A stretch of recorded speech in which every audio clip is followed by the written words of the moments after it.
When you look out over the world, you realize that art is everywhere.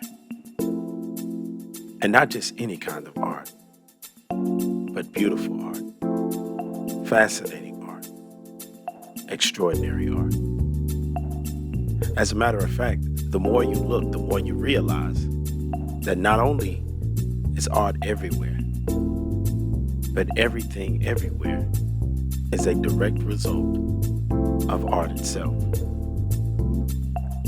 Think about it. Everything that you can see with the natural eye is either a direct result of God's natural art or man's twist on God's natural art. But either way, art surrounds us. It makes us who we are. It gives us the uniqueness that we need in order to dream, philosophize, in order to grow, and in order to live our purpose. When you think about art in this way, you realize how important it is for each and every one of us to grab hold of the artist inside of us and watch it manifest itself into the contribution that society needs to spark the art in others. And nothing says that more than Mr. Roy Woods, an artist who has spent a lifetime inspiring others and whose work is definitely not yet finished. So join us as we take a deeper look into a man who has really allowed art to become his passion, and in doing so has ignited the passion in many others, as well as he will you once you take this trip with us into the life of Roy Lindsay Woods.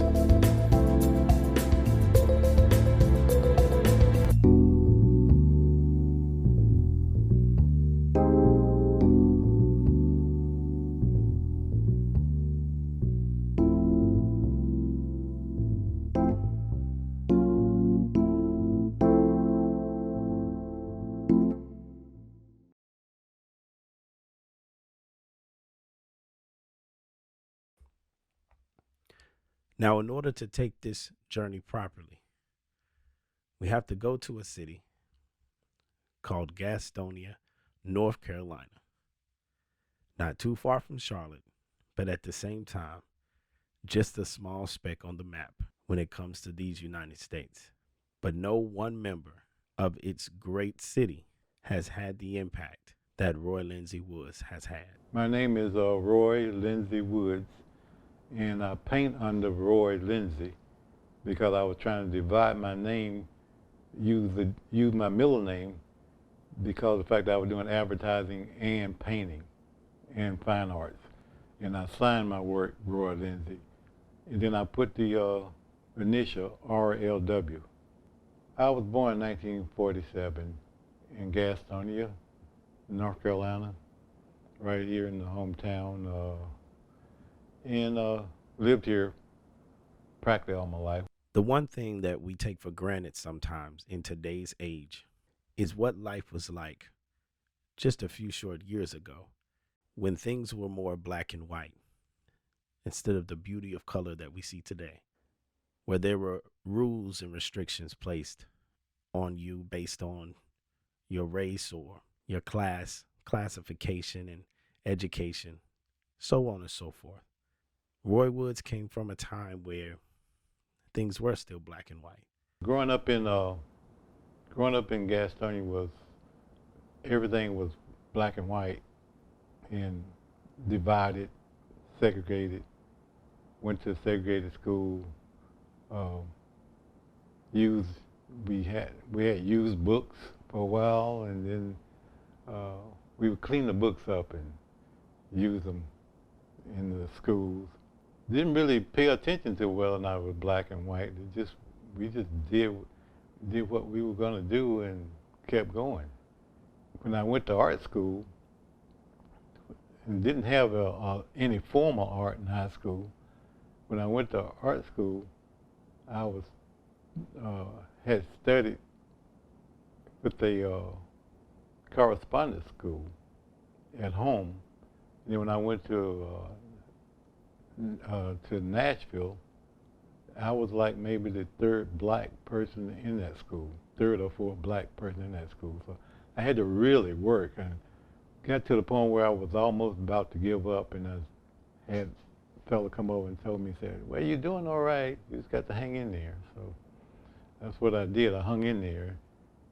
Things got better as I got along, and I got my confidence up in what I wanted to do, and got caught up on some of the people because I was way behind, not having any art, and just what I had studied on my own.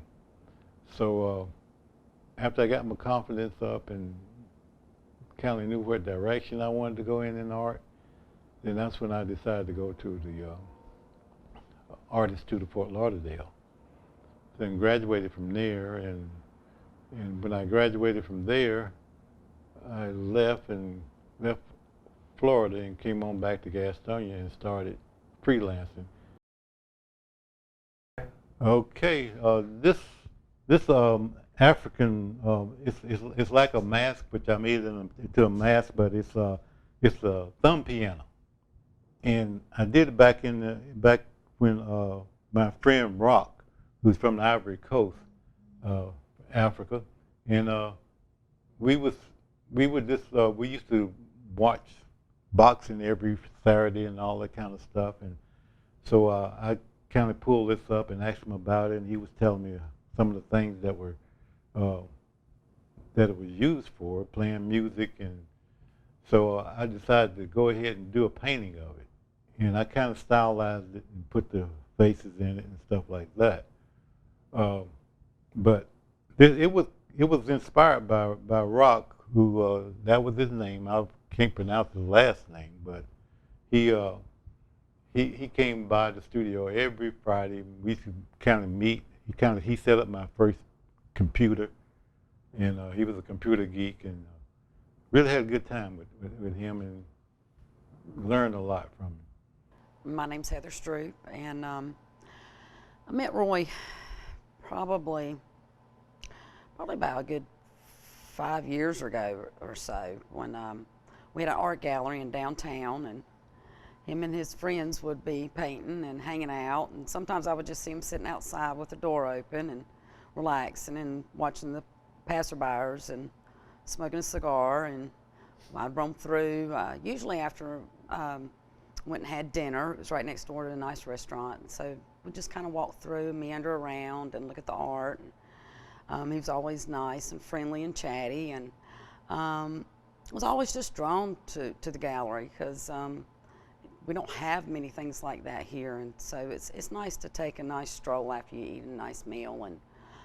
maybe even meet some new people. And so I went in and out of there 2 or 3 times, had simple conversation, and a couple years later went into the coffee shop next door some Saturday mornings, and Roy was there with a couple other artists, and we just got to be, coffee buddies on Saturday mornings, and hanging out and chatting, and just catching up a little bit about the week. And gradually he convinced me to come and start playing in the studio.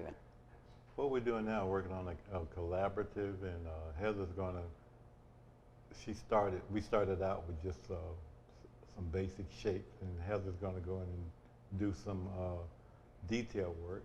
I took 3 years of art in school, but I hadn't really done a whole lot since being out of school, and that's probably been 20 years or so. So it was fun to get in and get your hands dirty and just open up and see what I could do. And I've got about 6 pieces I'm in the middle of, a couple that are finished, and we're collaborating on a piece. And it's been a lot of fun. I enjoy working with Roy. He's inspirational in a lot of ways. He encourages me and makes me feel like art it's about you, and it don't have to be perfect, and there's ways to fix it, and it, you know, it can tell its own story.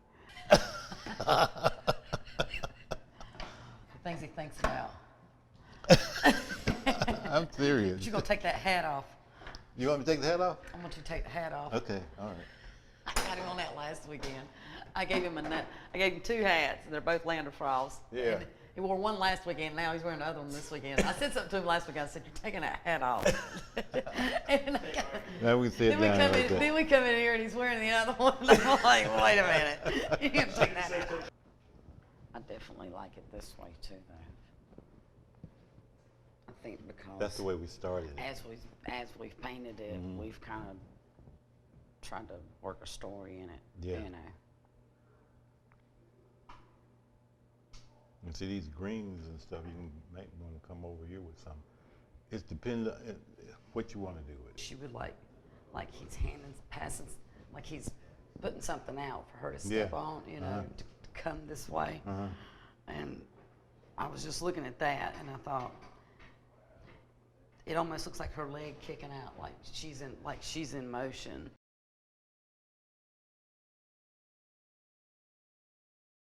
Imagination is more powerful than money.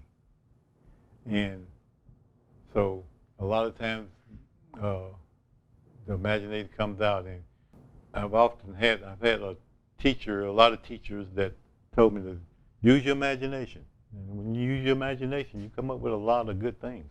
Hi, my name is Chris Smetic. Moved here from into Gastonia about 12 years ago with my wife.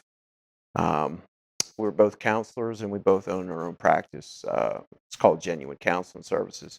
Love Gastonia, and with that, I'm happy to be here and talk about Mr. Roy. We met Roy probably about 7 years ago, and was at a coffee shop called Zoe's, where we would just hang out and spend some time and get to know people. And we had a great opportunity to meet. Mr. Roy, didn't know too much about him.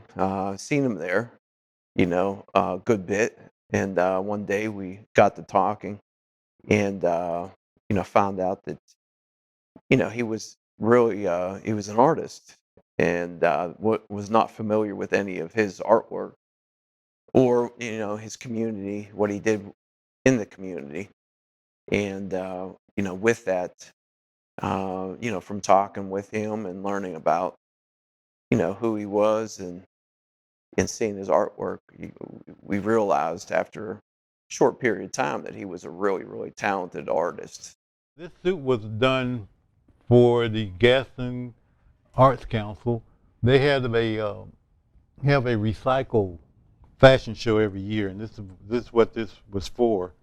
And the hat is cardboard and an old hat that was torn up. And I painted it and put I embellished it with beer tabs and drink tabs. And this is a wine bottle top. This is a wine bottle top right here, and I put that on there. And the suit is made from canvas. For some of the canvas that I painted, that I used for painting on, these were the scrap pieces. So what I did, I got a pattern of a shirt, and I copied that pattern because I'm not a seamstress, but I did copy that pattern, and came up with the big collar and everything on this. And then it was painted, and then I came up with the fact of putting the tabs on it also. And you also have bottle tops on it. So all of this represents recycling, and it was a recycling show.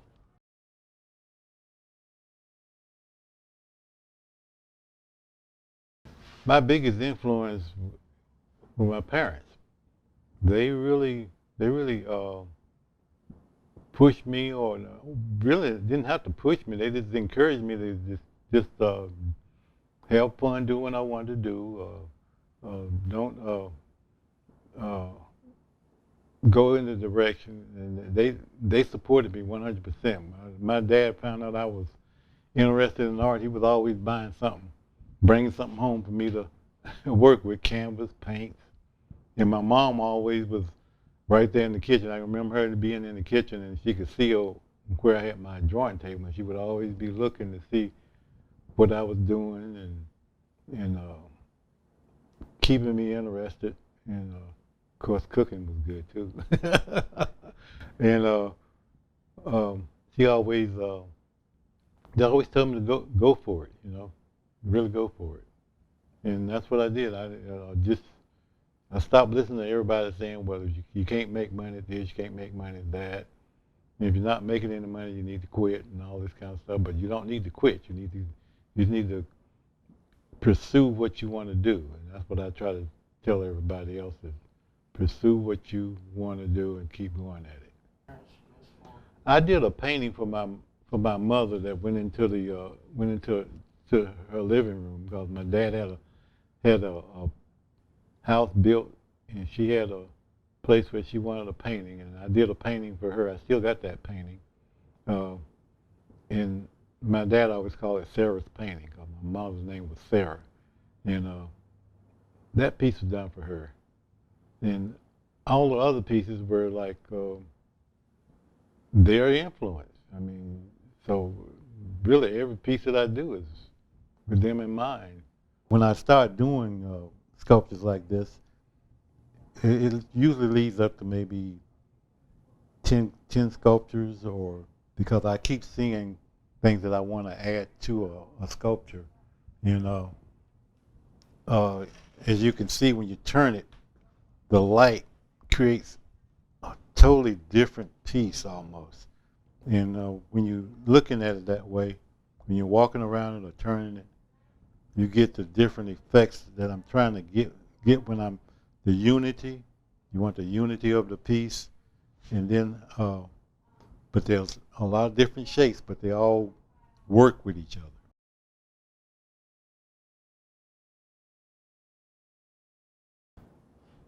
Nat Cole is one of my mentors. She comes by every week and look at what I'm working on. She's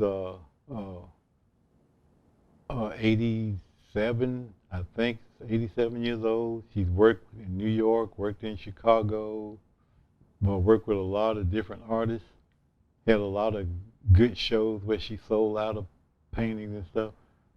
She comes by and gives me a lot of advice and just tells me to keep working. And sometimes that's all you need is from a good mentor. My name is Nat Cole. I'm originally from up north, Chicago, and then New York, and I was a working artist up there, and moved down here and didn't know anyone till I met Roy and Ryan, and was in their gallery. And Roy, it has become very dear to my whole family. And he is amazing how he works so hard and turns out a lot of stuff. Some of it I really love.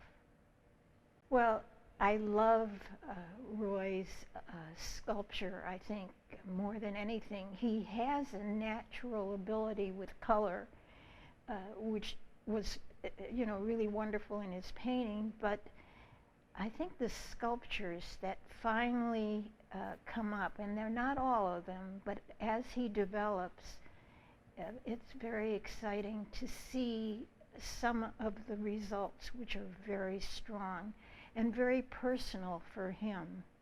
And he loves materials.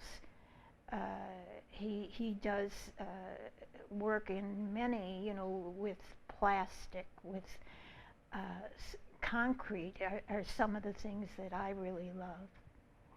We talk a lot, and I really enjoy him. I guess in a way, when I see his development, and I see the key to his development, in one of his pieces that is really very exciting. I'll tell him, and I don't like everything. I tell him when I don't, but when I do, I tell him why and what is.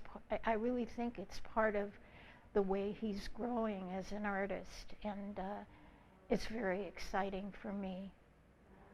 And a lot of the people that are collecting my work now are people that I keep in contact with, and just got through talking to a fellow that's collecting, that has a couple of my sculptures, and he's possibly wanting me to do another one for him. So that helps too. But the mentor is Nat Cole is her name. And not Nat Cole, the singer, but she's a lady. Her real name is Natalie, but we call her Nat. And she's a sculptor and a printmaker. Studied under a lot of people, and I really value her as one of my inspirations. Roy's background was very similar to mine, and there was a kind of connection that was not verbal. It was just a nerve-ending connection. We both grew up with actors and singers and plays, theater stuff, and it just was so different than what everybody thinks about when they're young. They grow up with a family and all of that, but these people were our families, and the connection was amazing. How did I become Roy's mentor? This is such an interesting idea for me to really put my thoughts to it. And I think what happened was I am much older than Roy, and with my background, I always know the next step that you have to take once you're in one place in the art world of expression.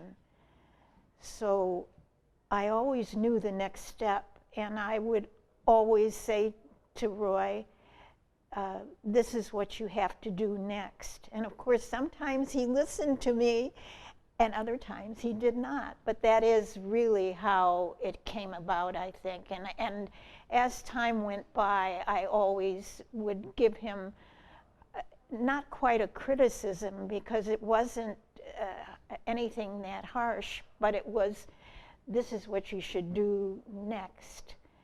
And he would be tickled by me, and as I say, sometimes he would pay attention to what I said, and sometimes he couldn't. And that is right. He had to know what he had to do. And so I leave him alone that way. I don't say you must do what I'm saying.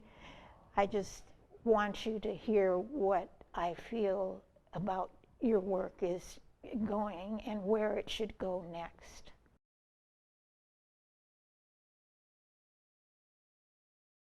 Okay, I can tell you about, and it is a journey, and it started in Chicago. I'm a graduate of the Art Institute of Chicago, School of the Art Institute of Chicago, where I studied with Paul Wiegert. This is a long time ago, long before everybody's time, but because I've been going on this road for a long time. And I showed at the Art Institute in group shows.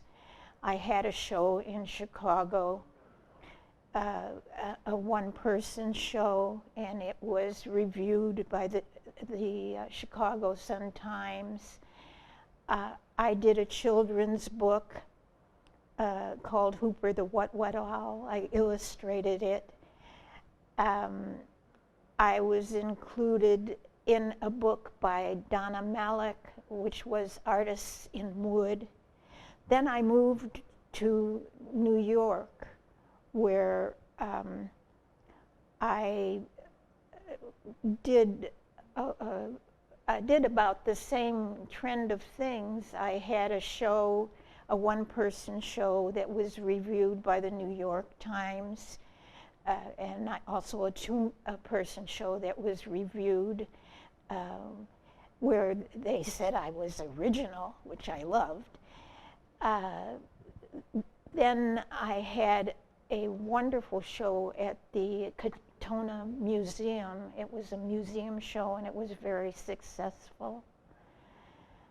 I worked with Ruth Leaf in her studio, her etching studio. She was a well-known etcher, and I taught there, and she included me in a book that she wrote about etching techniques. I was an etcher for quite a while, and I'm very interested in the contrast between black and white, through black and white, the grays also.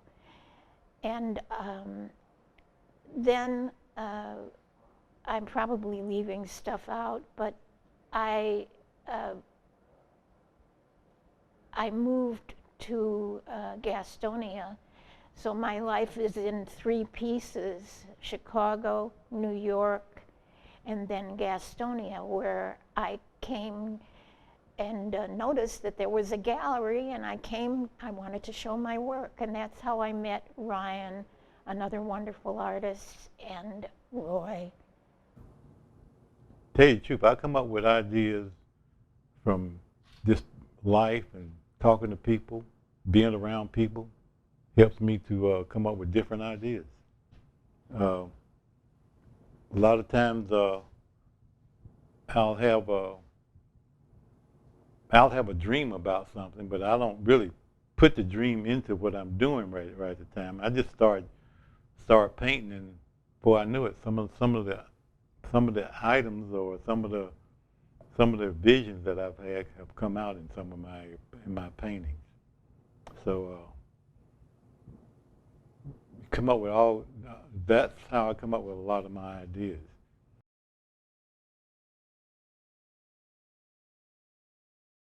Gastonia, I think, has always just been a couple steps behind. It seems like on a lot of things, and arts is definitely one. And I think a lot of those things are because we're only 30 minutes from a big city, and so people feel like they can get in their car and go do those things. But it's not the same, because especially with the arts, it expresses and it explains not just the community, but the people in the community. And it can also show history, and it's just, there's not a lot of that in Gastonia. The history that's here has been built on old buildings, and which is wonderful. But it's nice to be able to have roots tied to that. And I think with we've got a handful of really good artists that don't really have an outlet. They don't have a place to show. They don't have a place to commune and be together and inspire one another, and maybe even inspire new people, young people, to create. And I would like to see more of that in Gastonia. I think that we could have more of that in downtown, but I just think that, like years in the past, the politicians haven't really stuck together with trying to create that.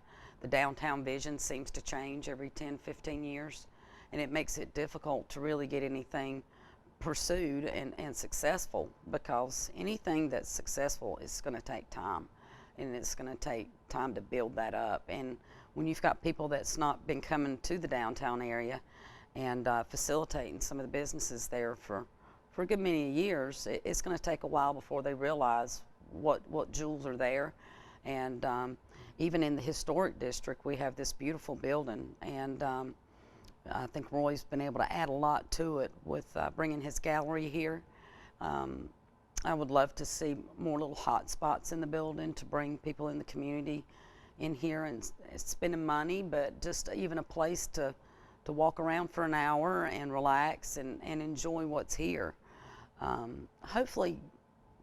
Hopefully we can get things started in downtown to build that back up, because without a good, strong downtown, the city starts to lose its vibrance. And so that's what I would like to see more of. I like working in different mediums. I'm a mixed media artist because each medium has its challenge.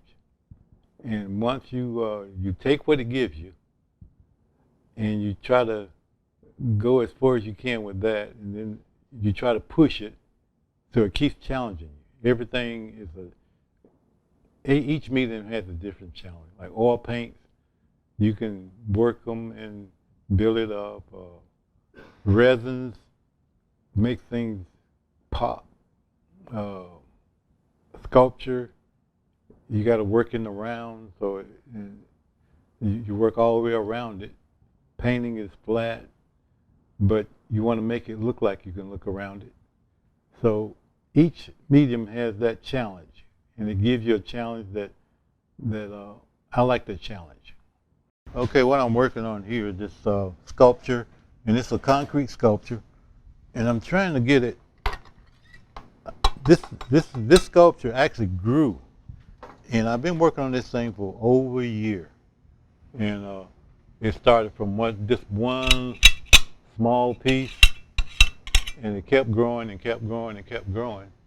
So now what I'm doing is adding some detail to it and getting the ideas that I want in, and it's called a hiding place. What inspired this was the fact that when I was a kid, I did a sand sculpture, and these fellas, I did it out in the woods, like, and these fellas came by on their bicycles and ran over it. And they were older than me, so I couldn't beat them. So I had to let it go. So what I'm doing now is this reminded me of that sculpture, and but it kept growing on me. It started out as a small piece, and now it's getting to be a medium-sized piece, and I'm putting the final touches on it. And I came up with a idea this morning when I was working on it of putting a base on. So the base is I'm modeling the base now. Now this can go inside or outside. It can stand the weather. This is the same material. As I was saying before, you don't want to get in one category when you're a mixed media artist. Now, when I was working my way through school and working with my dad, because he did remodeling on houses and stuff, then I learned about this material from working on construction. And a lot of people are living in houses that are made out of this. So you know it's going to be there. It's got a 30-year, it's going to be at least 30 years before this thing starts to look like it's being used or bruised by the weather. And then you can come in and paint it. So you want to be well-rounded when you as well-rounded as you can. And one of the things that I appreciate most in Roy is he truly loves art, lives art. Everything he sees, he thinks about. Whether it's a found piece of metal or wood, he'll pick it up, and if he can't think of something he's going to do with it right then, he'll put it away and he'll get back to it and use it in some way. So he truly is a mixed media artist. He's phenomenal. His artwork is amazing. Every piece that I've seen is like, how do you do this? How long does it take? You have so many questions, and sometimes he answers them in a real short, response, like a little bit of time, and other times he's like, well, that one took some time, Chris. And you just know when he says that he probably put hours and days and weeks into it, but he just doesn't, talk about that. He's very modest.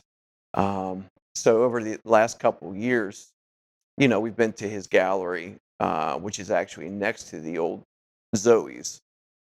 And if you've never been, you need to go and check it out. It is wonderful. You know, the pieces of work and the art, it's amazing. And just to think about that he did all this is just, it's astonishing. I don't know how he does it.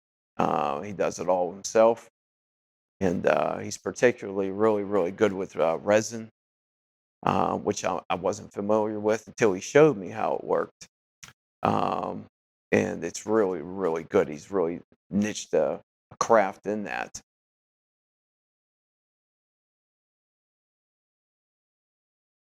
Got a job with a company called AIM Advertising that was my first job, and did real well there. Got some respect from what I was doing, but had a lot of people hiding my work because of the fact they didn't want to know that how much work I was turning out. I was turning out a lot of work. We were doing what was called mini boards, and the people just, the secretaries and people, they just couldn't accept the fact that I was an art director or an artist inside their little world doing the work that I was doing. So they hid the work, and the manager of the agency came down one day and said, "Roy, we're going to have to let you go because you're not doing any work." And I said, "Well, what?" I said, "What do you mean?" I said, he said, "You hadn't turned out but maybe 10 boards." So I said, "No," I said, "I had back just coincidence that I kept record of what I was doing." So what I did, I took out the record that I had of all the work I had turned out, and his mouth dropped open. So he says, "Well, let's go upstairs and see what's going on." And the secretary, what she was doing, she was sending out only 10 boards at a time, and she had the rest of them in her desk drawer. And he found out, and he really got upset. And so right after that, I quit and started freelancing. And I make more money freelancing in Charlotte, running all over the place.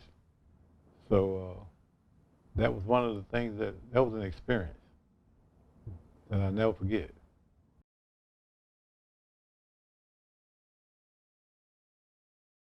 Well, I personally have not witnessed Roy working with younger people, but I know that that's something that he's done over the years, and I think that he appreciates that over anything else except for being able to create his own work. You know, if you try to talk to him about doing a sip and paint and inviting a gaggle of women and, you know, having some fun, and it's not really what he's looking for. I think he considers what he does as a craft, and wants to be able to teach and pass that fun part over to the children. And I think especially working with children with disabilities, it shows a whole nother side of them, and it gives them a lot of encouragement and seeing that they can do something that maybe they never thought they could. For kids who, you know, want to try it out, I couldn't think of a better teacher than Mr. Roy, you know, to teach your child, you know, just the basics and whether or not this is something that you like to do. And Mr. Roy always comes back as the kids' favorite counselor. The other counselors get mad at him, they're jealous, but Mr. Roy walks away with a smile. And, you know, with that, he's very humble about it. So we always appreciate and love, you know, when he helps out at Genuine Counseling Services. In a day and age where so many things are digital, I mean, even this particular broadcast has its digital componentry, and we're thankful for that. But in a world where so many things are, and habits being within the dynamic of what it is that we call digital or the digital age, it is always fascinating to be able to take a step away from that and look into the natural created being and the natural gifts that flow from the natural created being. This is why Roy Lindsay Woods is one of those artists who wants to see genuine creativity begin to have its way with society once again, to birth out more artists, to propel art into the future.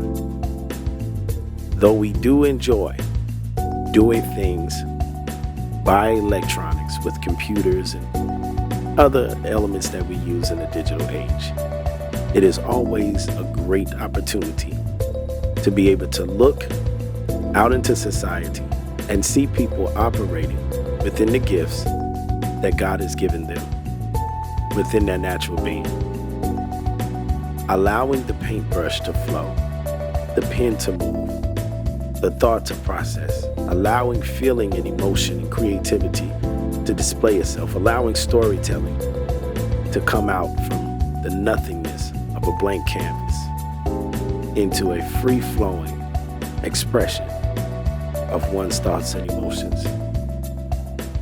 It is ever so important that we allow the arts to thrive like never before, so that people can tell their stories, so that people can inspire others, so that people can get things clear and get to a place of clarity by getting things off their chest, or simply off their minds, or simply communicating thoughts and feelings to others. Sometimes the canvas can be your ears, your audience.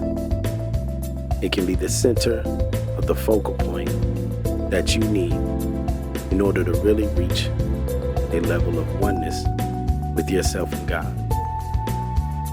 Art can do so many things, and people like Roy Lindsay Woods help art to continue to do just that.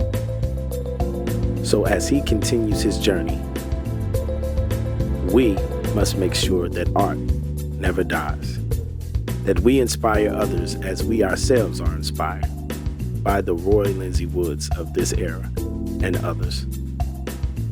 The next generation of Roy Woods, they're out there, and they're just waiting on someone to look and see some potential and push them to their purpose, to give them a nudge, or to simply say, I believe in you. Thank you, Roy Lindsay Woods, for all that you've contributed and for all the things that you are yet to bring to the table. And thank you, the viewer and the listener, for allowing us this opportunity to share this great life and to share this moment in time. God bless.